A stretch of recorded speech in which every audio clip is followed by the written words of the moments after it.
श्री सरस्वती मैया की जय, श्री कृष्णचंद्र भगवान की जय, आर्यमा जी महाराज की जय। देखिए, आज हम चर्चा करने वाले हैं श्राद्ध पक्ष के ऊपर। श्राद्ध दो प्रकार के होते हैं, एकोदिष्ट श्राद्ध और पार्वण श्राद्ध। यहाँ पर एक हमारे विद्वान हैं जो लेख लिखते रहते हैं रोजाना। वो लिखते हैं ये व्हाट्सएप का ज्ञान नहीं, ये पुराणों का ज्ञान है। और श्राद्ध तिथि में लिख रहे हैं, जिस दिन श्राद्ध नहीं है उस दिन भी लिख रहे हैं कि इस दिन श्राद्ध कर सकते हैं। अरे भाई, आपको पहले श्राद्ध तिथि का निर्णय तो आना चाहिए। आप श्राद्ध तिथि का निर्णय नहीं जानते हैं, आप शास्त्रों का निर्णय नहीं जानते हैं और कुछ भी फेंक पट्टी कर रहे हैं, तो आप ऐसा ज्ञान देकर लोगों को भ्रमित न करें। देखिए, दो प्रकार के श्राद्ध, एकोदिष्ट और पार्वण। कोई कहता है मृत्यु तिथि ये होता है, दाग तिथि ये होता है, ये सारी बातें व्यर्थ हैं। आप कोई भी बात कर रहे हैं, शास्त्र का प्रमाण लेकर सटीक बात करें। कोई कहता है ये एकोदिष्ट श्राद्ध इनका होता है, कोई कहता पार्वण श्राद्ध इस प्रकार से होता है, कोई कहता है कुतुब काल में श्राद्ध होता है। भाइयों, किसका कुतुब काल? कुतुब काल कहते हैं मध्याह्न। तो मध्याह्न में किसका श्राद्ध होगा? अपराह्न में किसका श्राद्ध होगा? अर्थात पार्वण श्राद्ध किया जाता है अपराह्न काल में, एकोदिष्ट श्राद्ध किया जाता है मध्याह्न काल में। ये काल क्या है? हमारे पास दो काल की आवश्यकता है। अभी मैं दो काल ही बताऊंगा, पांचों काल आपको अभी नहीं बता पाऊंगा। विशेष जानकारी चाहिए तो अभी मेरी ज्योतिष कक्षा चलने वाली है 1 अक्टूबर से, उसमें पंचांग निर्माण वाली कक्षा में आप भाग लेंगे। ये सारी चीज़ें उसमें सूक्ष्मता से बताई जाएगी। अभी आपको समझना है एकोदिष्ट मध्याह्न काल में होगा तो मध्याह्न क्या होगा, पार्वण आपका अपराह्न में होगा तो वो अपराह्न कब होगा, इन बातों को बताता हूँ। सूर्यास्त में से सूर्योदय घटाएंगे तो दिनमान आएगा, उसमें 5 का भाग लगा देंगे। 5 का भाग के लगाकर उस भागफल में 2 का गुणा करेंगे, 2 का गुणा करके सूर्योदय में जोड़ देंगे तो मध्याह्न काल प्रारंभ का समय प्राप्त होगा। उसमें फिर वो भागफल जोड़ देंगे तो मध्याह्न काल का समाप्ति काल प्राप्त होगा। अब उस मध्याह्न काल के समाप्ति पर अपराह्न काल प्रारंभ हो जाएगा और उसमें पुनः वो भागफल जोड़ेंगे तो अपराह्न काल की समाप्ति आ जाएगी। अर्थात हमारा चौथा खंड है वो अपराह्न है, तीसरा खंड है वो मध्याह्न है। ये बात आप समझ चुके होंगे कि किस प्रकार से कालमान आएगा। अब बात करते हैं हम अगले बिंदु की कि एकोदिष्ट किसका करें, पार्वण किसका करें।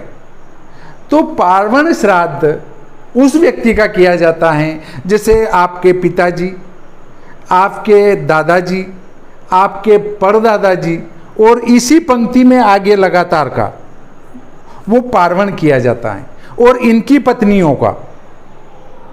और उधर जाओ तो आपके नानाजी, नानाजी के पिताजी, उनके पिताजी और उस पीढ़ी का और उनकी पत्नियों का श्राद्ध, अर्थात नाना नानी वाली आगे तक पीढ़ी का श्राद्ध और माता पिता के आगे तक की पीढ़ी का श्राद्ध पार्वण श्राद्ध किया जाता है। दूसरी बात, अब जो बचे जितने भी रिश्तेदार, गुरुजी हैं, चाचा हैं, चाची हैं, इनका और भाई हैं, भाई की पत्नी हैं, वो इन सब का जो श्राद्ध है वो एकोदिष्ट से किया जाता है। अब आगे के श्राद्ध कब करें? क्या दाह संस्कार वाली तिथि मनाएं या मृत्यु वाली तिथि मनाएं? तो भाइयों, ये सामान्य बात है। जब इस शरीर ने श्वास लेना छोड़ दिया उसी समय की तिथि को मान्य किया जाएगा। मान लो रात्रि की 12 बजे श्वास छोड़ा, उस समय दिन में तो थी मान लो 9वीं तिथि और श्वास छोड़ा उस समय 10वीं तिथि है, तो श्राद्ध में 10वीं तिथि को मनानी पड़ेगी। अब दाह संस्कार भले आप 8 दिन बाद करो और दाह संस्कार करो ही मत, सीधा गंगा जी में बहा दो तो भी उसको नहीं देखा जाएगा। एक बात देखनी पड़ेगी कि मृत्यु श्वास लेना कब छोड़ा है। अब आप कहेंगे साहब मुझे तो पता नहीं है कि पिताजी कब गए थे। कोई बात नहीं, उसका भी समाधान हमारे शास्त्रों में है। आप अमावस्या को मनाएं। सर्वपित्र अमावस्या में सारे पितरों का श्राद्ध पार्वण विधि से किया जाए। जो अपने पिता वाली है लाइन, और जो मैंने बताया था उनका एकोदिष्ट से सर्वपित्र अमावस्या को कर लिया जाए। अब आप कहेंगे कि साहब यदि हमारे पिताजी कहीं मर गए और उसके बाद पता चले तो क्या करें? तो साहब जिस दिन पता चले उस तिथि को मान लें। उस समय कौन सी तिथि थी? अब क्रियाकर्म कैसे करें, तो ये क्रियाकर्म वाले वीडियो में हम चर्चा करेंगे। अभी हम श्राद्ध पक्ष पर बात कर रहे थे। कोई कहता है श्राद्ध 15 दिन के होते हैं, कोई कहता है 16 दिन के होते हैं। 16 श्राद्ध कहीं नहीं लिखा है। हाँ, प्रतिपदा से लगाकर अमावस्या तक श्राद्ध हैं। ये पूर्णिमा का प्रोष्ठपदी श्राद्ध हैं, तो इनको भी इसमें गिन लिया और उसको 16 श्राद्ध गिन लिया। 96 श्राद्ध होते हैं एक वर्ष में। श्राद्ध क्या हैं? श्रद्धा पूर्वक दिया जाने वाला दान पितरों के निमित्त, वही श्राद्ध है। दिखाने के लिए दान न करें। यदि घर में कोई विरोध कर रहा है कि हैं ब्राह्मणों को खिलाने से क्या होगा, तो बिल्कुल भोजन नहीं कराएं ब्राह्मणों को। वो आपको लगेगा ही नहीं और आपके पितर भी उसको ग्रहण नहीं करेंगे। जिस दिन आप ब्राह्मणों को भोजन करने बुलाएंगे उस दिन आपके जो पितर हैं उस पंडित विद्वान के अंदर, विप्र देवता के अंदर वायु रूप में विद्यमान रहेंगे और भोजन ग्रहण करेंगे। यदि आपके घर में विप्र देवता भोजन करने आए हैं और आपने उनका अपमान कर दिया या घर के किसी सदस्य ने अपमान कर दिया, तो वो विप्र देवता का अपमान नहीं होकर सीधे सीधे आपके पितर का अपमान होगा और वे आपको श्राप देकर लौट के चले जाएंगे। इसलिए श्रद्धा नहीं हो तो ब्राह्मण देवता को भोजन कदापि न करावे। अगर आपके घर का कोई पढ़ा लिखा नया लड़का वो इन गंदी बातों, गंदी कह सकते हैं, उसकी दृष्टि में घिसी पीटी बातों पर अगर वो विश्वास न करता हो और वो कहता हो कि गरीबों को भोजन कराएं, ब्राह्मणों को भोजन कराने से क्या होता है। आजकल ब्राह्मणों के विरोधी बहुत ज़्यादा होते जा रहे हैं, तो ब्राह्मणों को भी चाहिए कि हर किसी के घर भोजन करने जाना बिल्कुल छोड़ दे। अपने आप को इतना व्यवस्थित और विद्वान बनाएं कि किसी के घर जाके हम ये नहीं कहें भोजन करना है। नहीं, श्राद्ध का भोजन करने से भी आपकी तपस्या कमजोर होती है। इसलिए हमने श्राद्ध खा खा कर हमारा तप घटा लिया और आज हमारी स्थिति बहुत कमजोर हो चुकी है। इसलिए अगर घर का कोई बच्चा कहता हो कि ब्राह्मणों को खिलाने से क्या होता है, इससे तो अच्छा गरीबों को खिलाओ, शिव जी पे दूध चढ़ाने से क्या होता है, गरीबों को पिलाओ, पटाखे जलाने से क्या प्रदूषण होता है, गरीबों में बांटो। तो ये जो शिक्षा देने वाले हैं ये फिल्में देखकर पैसे क्यों बिगाड़ते हैं? फिल्में देखना छोड़ो और वो 300 रुपये गरीबों में बांटो।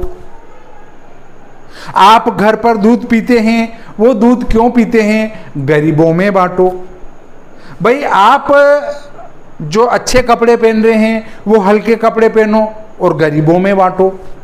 केवल हम जब देवता और ब्राह्मण की बात आती है तब ये उपदेश देना चालू कर देते हैं, परंतु उपदेश अपने ऊपर भी लागू करो। 2000 के जूते मत पहनो, 500 रुपये के, 100 रुपये के जूते पहनो, बाकी बचे वो ब्राह्मण मतलब आप गरीबों में बांटो। अगर आप गरीबोत्थान करना चाहते हैं तो आपने कितने गरीबों का उत्थान किया पहले ये बताएं, फिर उंगली उठाएं ब्राह्मण, देवता और दीपावली पर, तो बात अच्छी लगेगी कि साहब मैंने आज से ये छोड़ दिया है और ये पैसा बचेगा वो सब गरीबों में बांटूंगी या बांटूंगा। ठीक है, ये बात खत्म हो गई। अब श्राद्ध के ऊपर चर्चा करते हैं। तो ये जो श्राद्ध तिथि में बता रहा हूँ ये पार्वण श्राद्ध है। माता, नाना, पिता, नानी और इनके पिछली वाली पीढ़ियाँ अर्थात पिता, दादा, परदादा, उनके पिता और उनकी पत्नियां, नाना, उनके पिता, उनके पिता, उनके पिता, उनके पिता और उनकी पत्नियां, इनके लिए ये पार्वन श्राद्ध किया जाता है, उनकी तिथि बता रहा हूँ मैं। एकोदिष्ट श्राद्ध की तिथियाँ अलग होती है, क्योंकि उनकी जरूरत बहुत कम लगती है, क्योंकि माता पिता का श्राद्ध ही कर लें इस युग में वो ही काफ़ी है। फिर भी यदि आप अपने भाई या भाई की पत्नी या गुरु आदि का जो श्राद्ध करना चाहते हैं तो गुरु के श्राद्ध का भी विधान है। अगर आपका कोई सच्चा गुरु है और उनका श्राद्ध करना चाहें तो भी कर सकते हैं, वो भी लगेगा। देखिए, अब प्रश्न ये खड़ा होता है, आजकल जो पढ़े लिखे वो क्या कहते हैं, मैं तो मेरे मम्मी पापा को वहाँ गया जी छोड़ आया, मतलब वो ढोर थे जो गाड़ी में भरा और वहाँ छोड़ के चले आए। कितनी गंदी बात करते हैं। वो कोई ढोर थे या पशु थे जो वहां छोड़ के चले आए?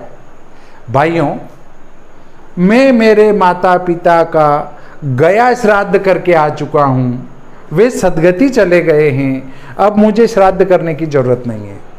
तो आप ये बिल्कुल गलत सोच रहे हैं।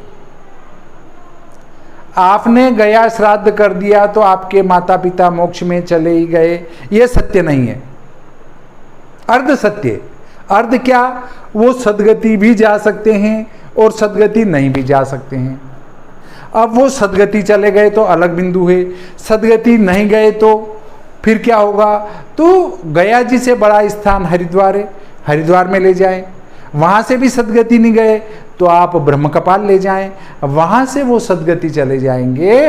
और वहाँ से सदगति नहीं जाने का सवाल नहीं उठता है, क्योंकि ब्रह्मा जी का 5वां सिर शिव जी के हाथ से खुलकर वहीं गिरा था, और इसीलिए वहाँ आज भी ब्रह्म कपाल की महिमा है। और जो ब्रह्मा जी के सिर पर पिंड कर दे उसके बाद तो सदगति नहीं जाने का सवाल ही नहीं उठता है, परंतु उसके लिए भी विधान व्यवस्थित हो तो सदगति जाएंगे।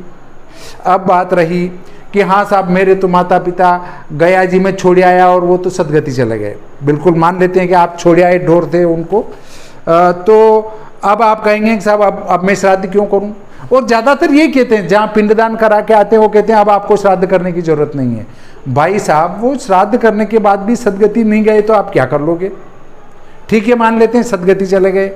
सदगति चले गए तो जो प्राणी आपके पिताजी, माताजी, दादाजी, दादी जी रहे और उन्हें आपको बड़े लाड प्यार से रखा, तो उनके निमित्त अगर श्राद्ध में वर्ष में एक बार कोई दान करना पड़े तो क्या दिक्कत है? अब आप कहेंगे कि नहीं लगेगा, नहीं लगेगा तो आपके घर कोई ब्राह्मण या कोई गरीब एक भोजन नहीं करेगा, उसमें नुकसान क्या है?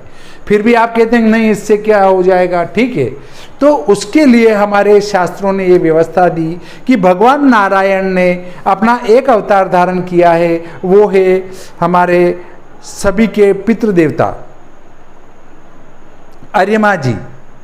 अर्यमा अवतार धारण करके नारायण ने यह कहा कि भाई मैं अर्यमा रूप में सभी समाज का जितनी भी जनता है उनका पितृ हूं, और आप जो अपने माता पिता दादा दादी के निमित्त जो दान पुण्य करेंगे, यदि वे सदगति चले गए तो वे अर्यमा जी आपका दान ग्रहण करेंगे, और वे जिस योनि में हैं उसे उस योनि में उस प्रकार का भोजन उपलब्ध कराएंगे।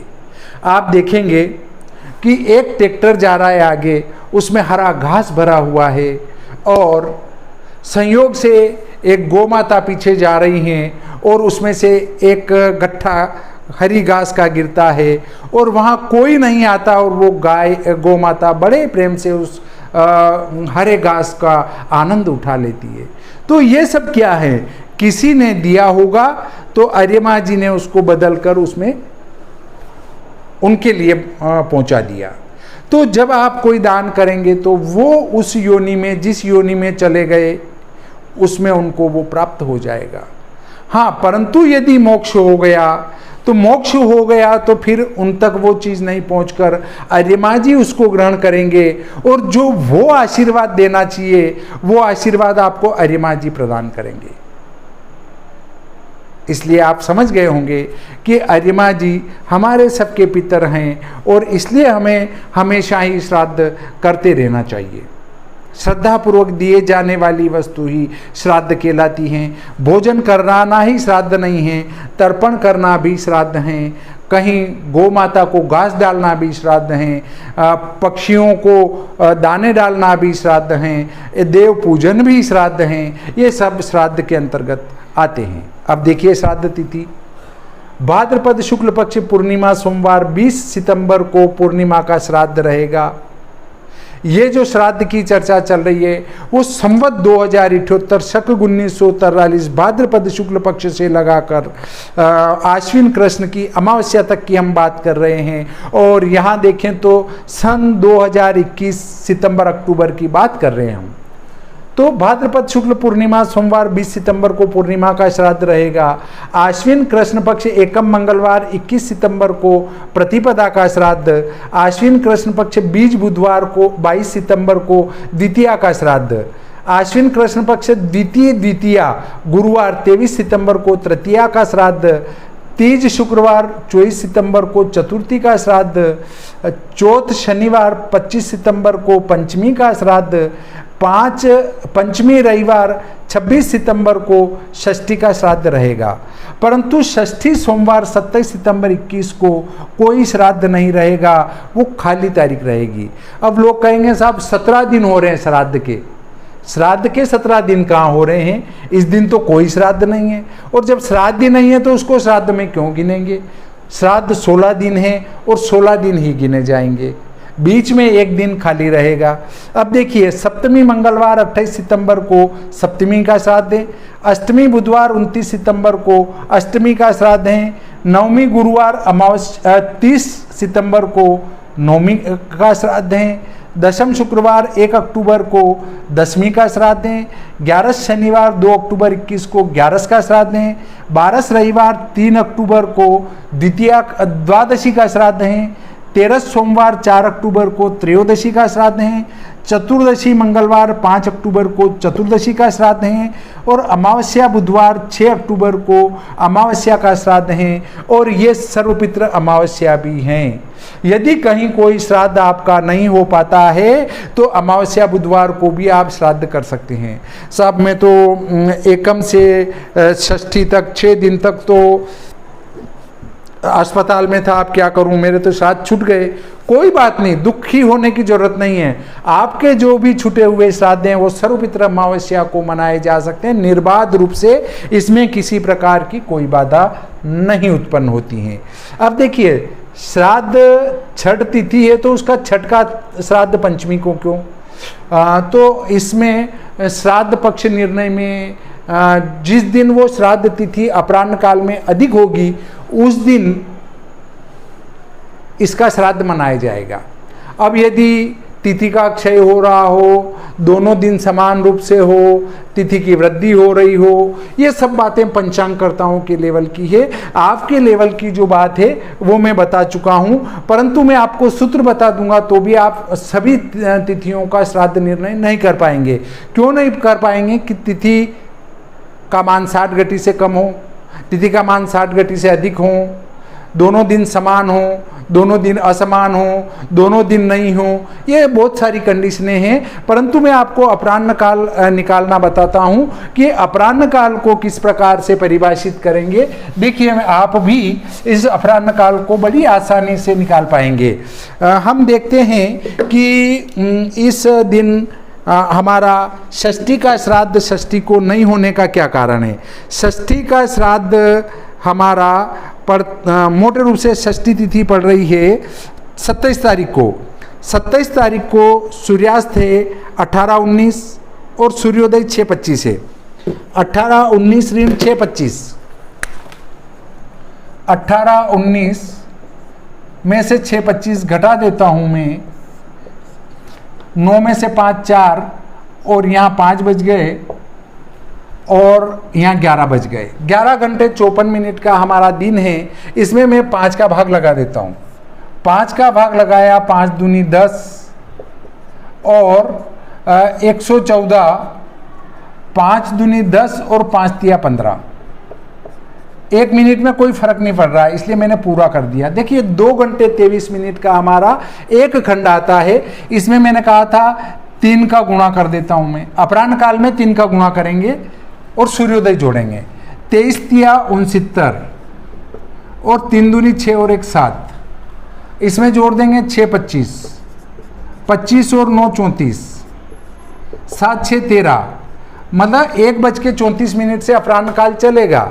और इसमें पुनः ये खंड जोड़ दूंगा मैं, तो अपराह्न काल का समाप्ति आ जाएगा 7 5 15, अर्थात 3:57 ये अपराह्न काल रहेगा 1:34 से 3:57 तक।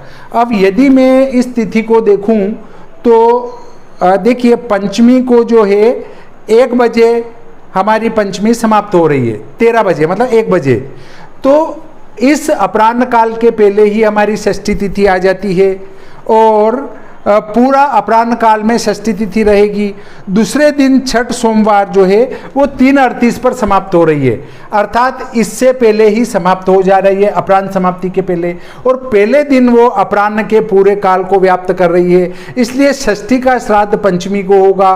परंतु यदि हम सप्तमी का श्राद्ध देखें तो सप्तमी तिथि सप्तमी को ही पूर्णतया अपराह्न काल में है, इसलिए षष्ठी का श्राद्ध पंचमी को हो जाएगा और सप्तमी का श्राद्ध सप्तमी को होगा और षष्ठी तिथि को हमारा कोई श्राद्ध नहीं होगा। शायद आप इस बात को नहीं समझ पाए होंगे, और समझ गए हैं तो अच्छी बात है। फिर भी यदि कोई समस्या हो तो कमेंट बॉक्स में लिखें, यदि कुछ समय मिला तो मैं आपके समस्या का समाधान करने की कोशिश करूंगा। इस प्रकार श्राद्ध पर मैंने विस्तृत बताया। ये व्हाट्सएप का ज्ञान नहीं, पुराणों का ज्ञान है। ऐसे लेखों को और विभिन्न प्रकार के जो लेख कहते हैं कि इस तिथि को मनाए न उस तिथि को मनाए न, इसमें विश्वास बिल्कुल न करें। सटीक बात पर विश्वास करें, और आप जब कहेंगे कि साहब यहाँ मंच पर खड़े होकर बोलना है, बिल्कुल आप जहाँ कोई ज्योतिष सम्मेलन है और पंचांग से संबंधित किसी बात पर बोलना हो तो आमंत्रित करेंगे। मुझे समय मिलता है, अवकाश होता है, तो मैं आपके समस्या के ऊपर बोलने की कोशिश करूँगा, परंतु इसके लिए वचनबद्ध नहीं होना चाहता हूँ। आज का प्रकरण यहीं समाप्त करते हैं। श्री सरस्वती मैया की जय, श्री अर्यमा जी महाराज की जय।